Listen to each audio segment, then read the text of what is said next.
What industry do you want to see fold and never come back?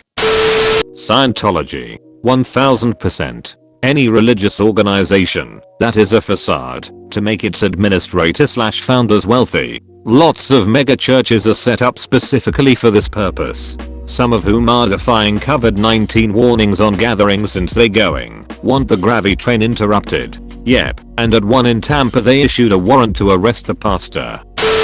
Riverlink was put in charge of collecting tolls from cars going over the Ohio River between Kentucky and Indiana. If you don't have a pass, they mail you your bill. Except they never do. I've heard countless people say it happened to them, and it happened to me twice. So one day you get a final notice bill with a fat late fee attached to it, and you can't contest it. I've tried. I don't know how they're allowed to operate like this, but they need to duck all the way off. For more fun, I love getting toll bills from places I've never traveled to with pictures of either blurry darkness or very clearly not my car attached. I got one of those a few years ago. They decided to drop it after I pointed out that I had retagged my car in another state 2 years before the date on the photo with what was claimed to be my old plate. Sounds like they were definitely fishing for people who weren't paying attention. Every business that thinks it's okay to clog my mailbox with useless mail, unless it's a government or legal document, either let me handle it online or duck off. I particularly hate those envelopes that say important notice or important overdue items or some bullshit lie along the lines of you're in deep shoot trouble. Open this. I cannot stand how much ducking trash they send in the mail. I've never seen such duckiness anywhere but in the US. In the countries I've been, none of them do such shoot. They're always trying to sell me car insurance. I don't own a car. Someone called me saying it's the final notice for my car insurance payment. I don't have a driver's license, and it was my first week in the country. Timeshares. I recently went to a timeshare presentation and got some free plane tickets and some smaller gifts. The sales pitch is done well. They throw so many numbers at you that, as long as you're not actually doing the math, it can all sound very tempting. The saddest part of the entire thing was how clear it was that the person doing the pitch was foolish enough to buy into the program and was likely working off his debt to the company. The thing is super predatory. They offer financing for a 3-year package that would take more than a decade to pay off. They moved everything to a points system, so in theory you can vacation anywhere. But even with points, the vacation still costs a couple $100. That's not including the price of the points. You end up owning nothing. Just some rough numbers that I remember. $16,000 a year for $32,000. There were multiple plans offering various amounts of points. $700 a year maintenance fee. $209 for a vacation after apply points. Financing was $2,350 down and $250 a month. 15% interest rate. I don't have time to scroll through this many comments, so pardon me if it's been said.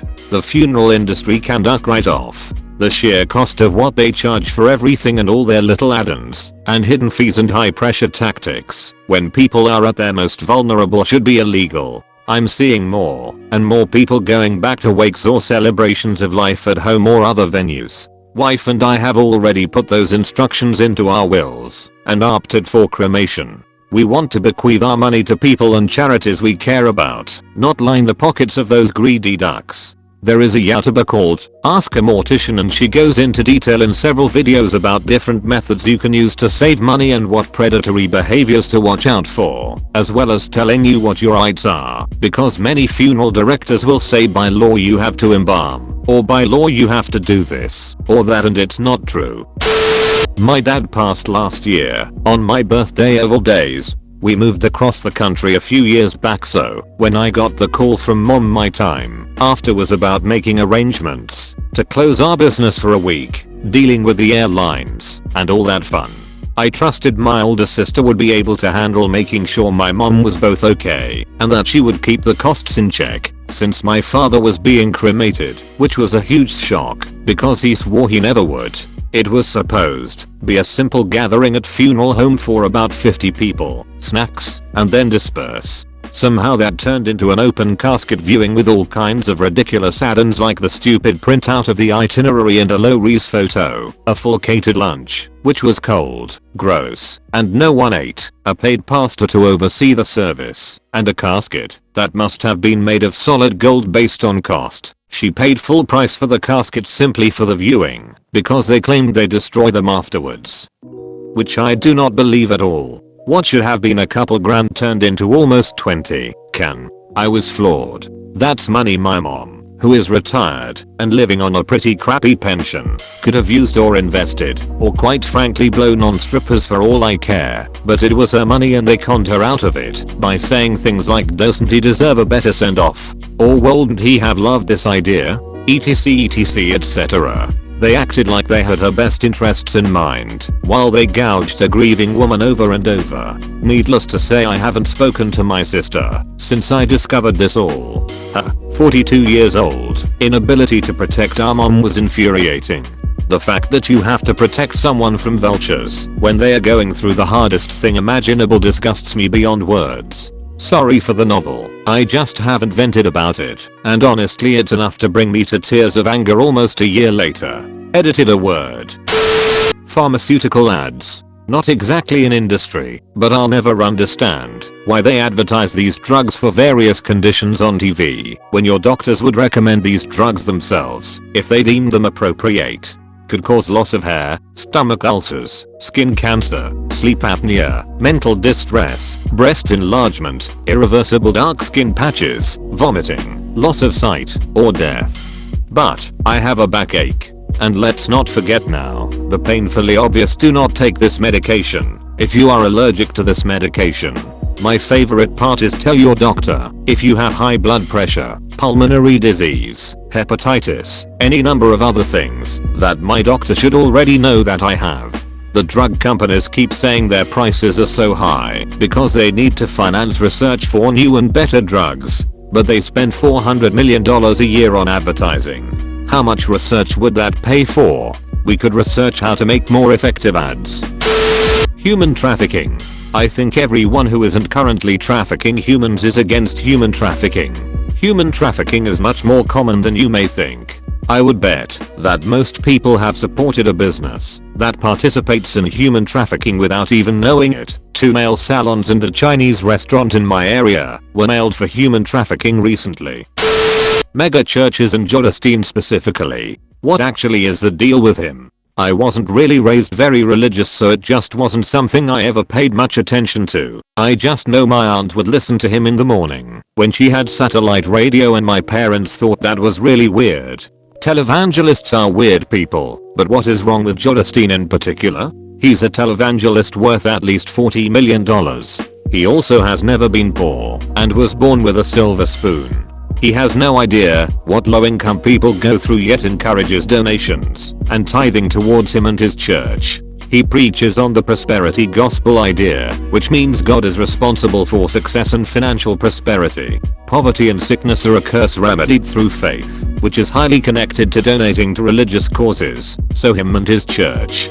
Basically, if you're poor, it's your fault for not being faithful, and you need to tithe more to help your situation. He tells people to donate even at the expense of themselves and their families. People have gone into debt to give to him, and he doesn't discourage it. He says he doesn't do prosperity gospel connected to money. That is a lie. He owns a 10,017,000 square foot mansion and a private jet. His church is one of the biggest in the USA, and the upkeep and multi-million-dollar renovations are funded by his followers, majority of whom are not wealthy. One criticism I saw is he makes his religion about people and what they've done, instead of about God, like the way faith/religion is supposed to work. The Hurricane Harvey incident was the worst. His church and preachings have 52,000 attendees a week. The church has like 16,000 seats and is over 600,000 square feet with a huge stadium. Now imagine how helpful that would have been for people displaced by the hurricane. Yet he refused to open it up and even lied that it was impacted and flooded. There's picture proof it was perfectly fine. Payday. Getting rid of payday loans is only a good thing if there's a better solution in place. Yes, they're horrible and predatory, and they are meeting a real need that no one else is willing to meet. I got screwed over by them myself when I was younger, but it was a choice between paying exorbitant interest on the one hand or being homeless and hungry with my then infant daughter on the other. They're a symptom, not the disease. I used to work for a company that was doing some research, including on a payday loan company, and I went in very negative, still am, but I think, based on what I knew of them, I always presumed the issue to be that they just didn't make it clear to folks the actually interest rates and risk. Almost every single customer did, with several willing to point out how ignorant it was of me to presume the issue was education. Almost everyone I talked to as a customer basically said, I know the risk, but when your choice is between eating or being in debt, the debt doesn't really seem like anything. Political advertising. They are one-sided at best and straight up lies at worst. What's your alternative? Jules. I approve this message. So do the French. Wedding industry. I'm not saying that photographers shouldn't get paid for what they do or that florists should stop growing flowers, but it has gotten so expensive and it has very little to do with inflation.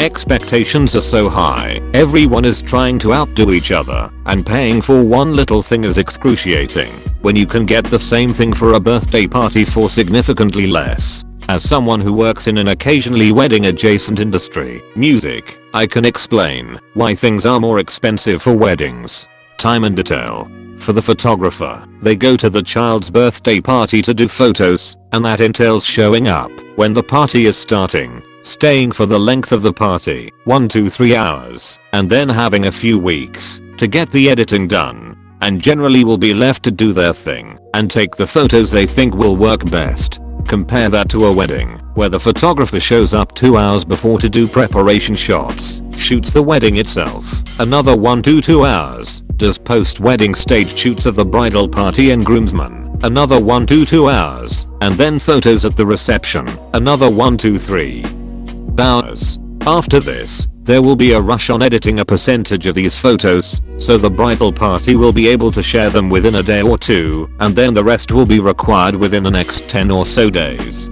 Plus you are dealing with a greater attention to detail, and bridezilla/groomzilla/mother of the brides that think they know better than you and want what they want, but if it doesn't look as good as what they imagined it would be, it's your fault, not theirs. That's why the money is so much greater for weddings. Subscribe and leave a like, please.